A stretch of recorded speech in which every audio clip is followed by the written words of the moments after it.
I'm talking with Emmon Khan, and we're talking e-commerce. I've heard you on other podcasts, and you've said that when your dad was going through ALS, he was in the hospital, you were going to the hospital, but then you were going to the Starbucks near the hospital and studying for 15 hours a day on marketing, business. What makes you so hungry to study that much? Yeah, so during that year when my dad got admitted to the hospital, ALS, and that was literally he spent the last previous years at home, and then it came a day where he kind of rushed to the hospital and just couldn't breathe on his own. Mm. And at that time, I was doing this consulting job, traveling about 30 weeks a year. And my dad got rushed to the hospital. My mom didn't know how to drive, traditional Middle Eastern woman. So I was put in a position where I had to travel and like I couldn't travel, so I got into arguments with one of the partners at the firm I used to work for, and I couldn't travel. They didn't like my tone. One thing led to another. I ended up being fired from this job. And after once that happened, something went off my head. I'm like, I just can't rely on a quote unquote employer to give me a paycheck for a salary. So during that year, during that time, we used to drop my mom off at the hospital and go to nearby Starbucks and spend about 13, 15 hours a day learning about digital marketing, from e-commerce, Facebook ads, Shopify, everything I can get my hands on, because I wanted to be able to write my own ticket. I wanted to be able to market stuff online. I knew it was a skill that was going to be super, super valuable in the coming years, especially what was happening in the retail environment, as far as retailers shutting down, going out of business. And I'm like, well, what's going to allow me to be able to make money 24 hours a day while not even working? I'm like, well, stuff online, the ability to sell online. So I had to acquire this skill. So I was spending about 15 hours a day learning about e-commerce. Wow, and that was right after being fired. That was right after being fired. Amazing. Yeah, it was a rough time. Man. Amazing. Yeah. So our friend Will Collette, he's looking into this stuff, and he was talking to me about this. And one question I have is the distinction here with other online digital products, because you could have, a lot of people make courses right now. That's a huge thing. But what is it about the kind of stuff that you're doing that you think is the way to go? What made you pick that? Why are you in that direction? Yeah, absolutely. So I was dropshipping the last 5-6 years. Yeah. I think like the digital marketing, it's a big space. You got affiliate marketing, you got building a brand, you got dropshipping, you can get lead generation, you got people creating courses, kind of like what you mentioned. I think dropshipping is an easy way to somebody get into the online space with very minimum capital. So looking at maybe $2,000-$3,000 just to get off the ground, compared to a traditional brick and mortar business, we're looking at like six up to like high, maybe 7 figures to kind of just get off the ground. And it takes years to break even. So $2,000-$3,000 is enough for you to get and set up a store, start maybe learning Facebook ads, start picking products from China, from AliExpress, and putting them into a store and start testing products. If you find one winning product, that one winning product, if it does well, it can get you up to 6 figures, potentially 7 figures. Wow. Yeah, it's very interesting. Yeah, and I've heard you talk about like making, I think, 85 grand on a Viking mug and all this stuff. So, but you said your first year, you actually, I don't think you broke even, right? You kind of lost money in the first year? First year, I lost money. So like first year, just any business people get into, people want instant gratification. They want instant results. They want to get rich quick. So just like any business, this business actually has a little bit of learning curve too. At that time, I didn't have a course. I didn't have a mentor. I didn't have anybody guiding me. So I was learning on my own. Right. So I had to kind of go through trial tribulations, testing and failing on my own. But at the end of the day, I had that mindset, like I just can't quit. Yeah. I would fail stuff. I would lose money. We do some like freelance jobs on the side just to kind of like fund the business and pay rent and expenses, things like that. I ended up losing money, but I gained something much more valuable, which is knowledge, which they can't take it back from me. I lost a little bit of money. It's completely fine. It's just part of doing business. It's part of being an entrepreneur, And so if you're not thick-skinned enough to be able to get through that, then probably business or entrepreneurship is not for you. So.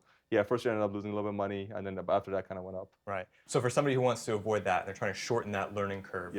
What have you learned about that first year that you could share with people so they could get through that phase quicker? Absolutely. Number one, this is something I believe in all aspects of life, is get a mentor. Get a mentor, get a coach. There's people out there selling courses as well. There's YouTube videos. There's so much more content out there compared to like 6 years ago when I started. So there's more content out there to consume. People are like, there's courses, there's events, there's masterminds. So the content is out there. It's just you have to be the person to be able to sit there and like put all distractions aside and sit there and consume the content and kind of learn the strategy, things like that too. I would say focus, do your due diligence, focus on one coach, one mentor.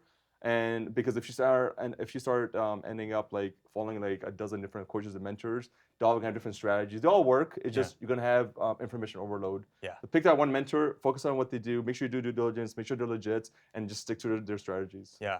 And one mentor, do you think one product or one store or one niche? What is the way to sort of try to tap into this? I think the best way to get started is starting with a general store, like an Amazon type of store where you have all types of different categories of products. You can do single product stores and niche stores. I think they'll come after, but the best way to get started is a general store where you have different categories of different products you can test. If you do a single product store, a niche store, you're going to limit yourself to a number of categories of products you can test. So start broad, and then once you start figure out what works for you, then you can move over to a single product and like kind of more like niche stores. Right. It's all about that testing, it seems. It's all about the testing, yeah. It's all about testing. It's testing, but we manage risk. We don't like blow a lot of money. We have like testing strategies where we don't spend a lot of money in testing products, maybe $100 to $200 per product. So you mitigate the risk, minimize the risk. Yeah. There is something else though. You said like people shouldn't get into this maybe if they're not an entrepreneur, and you have this like entrepreneurial core. I heard you tell a story of getting Doritos, like Doritos samples that you were supposed to deliver on your paper route. Yeah. But you kind of broke the rules. Yes. How'd that go? Yeah. So I was living in Toronto, Canada. I was in junior high school. Yeah. And back then, I mean, I knew nothing about entrepreneurship. My parents were not entrepreneurs. I was not even meant to be an entrepreneur. But like looking back on my life, there's all these things kind of happened in my life. I'm like, man, I was like never really like cut out to work for anybody. So I had these like little tendencies, little things I did. So yeah, I was in junior high school in Toronto, and I was a paper boy for about a couple of months. It only lasted a couple of months. So I'll tell you why. What happened was I had this massive like route where I had to deliver newspapers on a like daily basis. And I remember like one weekend, I forgot the name of the company I used to work for, a newspaper route, but like they delivered like 4 or 5 boxes of these Dorito samples, like these small baguettes. So these Dorito samples were not released into the market yet, or were not in retail stores. So what they were trying to do is like they wanted me to hand these Dorito samples out to all these different residences on my route. And so they can see, if customers would like them, dislike them, or whatever. And so I had this boxes sitting there. I'm like, man, wouldn't it be cool? Like nobody has access to these flavors. First of all, they're not in retail stores. Like we would make money from this. And I just like, I'm in junior high school. I have no money in my bank account. Yeah. Like my parents gave me a little bit of money on the side, but like, how can I make more money? So I took the Dorito boxes and I went to a couple corners around the city, like a park and like maybe the school playground area, a couple of the areas, and I just set up like a little kiosk there, a little cheap table and like a little chair, and I just like put the boxes there, and I just put like I think I $1 like new Dorito sample flavor, and it's now being released to the market. And surprisingly, like this areas where I set up these stats. They were pretty like high traffic areas, so I knew they were high traffic because I used to go to I used to ride my bike in these areas all the time.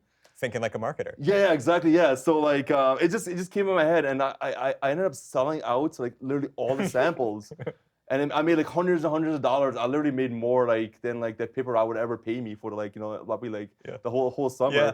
So I ended up making a ton of money, and then my mom she ended up taking a lot of money away from me. She's like, yeah, you're gonna end up blowing this money. She took all this money away from me. The newspaper company ended up finding out, like, because they ended up sending surveys to all these residences. What did they think about this new Dorito flavor? And they're like, well, we didn't get anything. Yeah. So all these people started reporting it back to the newspaper company, and then they ended up actually firing me. And then that was my first job I got fired. Since then, I've been fired from every single job I've ever had in my life, in my entire career. How many? I've probably been fired from like at least 7, 8 jobs. Oh my gosh. Yeah, I've never quit one job and fired because I just was a little too ambitious, and I just they wanted me to do ABC, but I wanted to do ABC 1, 2, 3, like pretty much the whole alphabet. I just thought I knew more than them. Yeah. Well, for people who want to see where you're going with all that now, where should they look for you online? Yeah, so the best way, I'm super active on Instagram, on LinkedIn as well. I think Instagram, I post a lot of content, do a lot of vlogs. I have people DM me all the time, questions. So my Instagram handle is it's Emmon_Khan. It's EMMON_KHAN. And send me a DM if you have any questions. I like to provide as much free value as possible, help people out. And if I can be that kind of like that person, that mentor, give you that one gold nugget that helps you, kickstart your online business, I'm more than happy to do so. Awesome. Well, I mean, my last question then is for people who are thinking about this. This is like the 4th video they've watched today, but they haven't done anything with it. What can they do to start taking action in your space? You gotta. I think before somebody starts a business, I feel like they need to have a mindset to get into the business because when people start a business and the first sign of failure comes, a lot of people just like quit. Like, Yeah. they just fold like a cheap chair, you know. So like you gotta have a mindset. I say go back and read a book like Think and Grow Rich or The Alchemist or The Richest Man in Babylon. Get your mindset right and then jump into the business because the business is gonna have ups and downs. There's no business out there that's super clean. Even dropshipping, like people like you see numbers, but they don't realize all the work that's done behind the scenes to get to those numbers. You know, like me doing $50,000 a day or doing $1 million a month. Like it's a lot of work to get to that level. But like if you're looking just for the numbers, like only for money, you gotta have to enjoy the process to get to those numbers or whatever. So I would say like get your mindset right and just find a good mentor. Beautiful. Yeah. Beautiful. Thanks so much, man. It's a pleasure, man.